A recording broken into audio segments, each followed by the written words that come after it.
14 years in the chair, and most people still really don't understand tattooing. From the outside, it looks simple. You come in, you pick something you like, chill out for a few hours, and then you leave with something pretty dope. And a lot of people think they can walk in and they can sit for hours, handle the pain, knock out a big tattoo in one session, and they think it's just part of the experience. Everybody does it.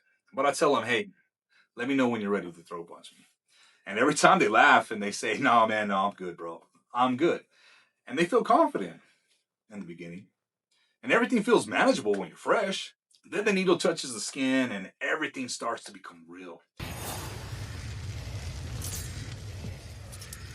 Tattooing is really two battles and it's happening at the same time. You're dealing with the pain of the tattoo and the fatigue of sitting in one position for hours. And your body starts to get stiff, your muscles tighten up, and your energy starts to drop because your nerves are definitely being worked. And your body is just trying to stay calm while it's under pressure. My back! Oh, my back! And then somewhere around hour 4, you turn into Leonidas from 300. My queen! And that's when I look at them and say, there it is. You got that look now, don't you? You want to throw punch me. And then they start laughing because now they understand. This isn't passive. You earned that tattoo.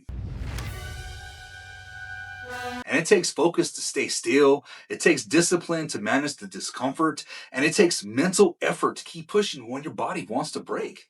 And one of the biggest things people underestimate, it's food. Eating before your tattoo matters more than you think. And your body needs fuel.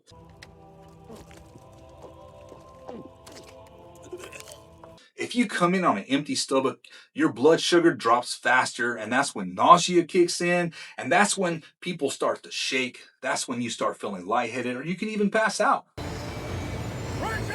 Your body's already dealing with stress, already dealing with pain, and already dealing with the fatigue from sitting still. It just helps your body handle the session so much better. It helps your mind stay clear. It helps your tolerance last longer. And I know a lot of us are trying to eat clean. I'm trying to. But tattoo day is cheat day. Eat that burger, eat those tacos, eat something solid. Hey, Chico's tacos, and they're like, Because food is going to help stabilize you. Your body will thank you. Because the better your body performs, the better the tattoo session goes. And while the client is managing pain and managing fatigue, the artist is managing pressure. Because the moment the needle touches the skin, there's responsibility. With great power comes great responsibility. One thought stays in your mind the entire time you're tattooing. Don't mess this up. Because once it starts, it's real. The line is real, the shading's real, the decisions are permanent, and there is no undo button. And people just see a machine, they see some ink, and then they see a finished tattoo. But what they don't see is the level of focus required to execute that tattoo consistently.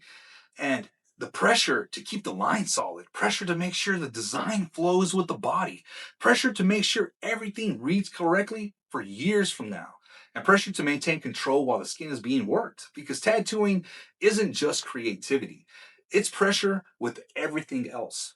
And what most people don't see is the amount of work that happens before the tattoo even starts. The drawing, the composition, the adjustment, figuring out how the design will actually fit the body. Skin isn't flat, body's curved. Muscles change how things sit, and placement definitely change how things are going to look. What works on paper doesn't always work on the skin. And tattooing is adapting the design so it looks right on a living surface. Because this isn't temporary, this is permanent. That's where the responsibility really shows up, especially with portraits. Portraits carry weight. When somebody asks you to capture the likeness of somebody they love, especially for a memorial tattoo, that tattoo represents more than just an image. It represents a memory, it represents connection, and it represents someone very important to them. So if you capture that likeness correctly, that piece can bring comfort, it can help them heal, and it feels like they honored them properly. But if the likeness is off, it just doesn't feel like a mistake. It can feel like a second hurt connected to someone they've already lost. And that's real pressure. And that's why tattooing humbles people really fast because the work demands consistency. It demands patience. It demands discipline. And tattooing doesn't respond to hype. It responds to preparation. It responds to repetition.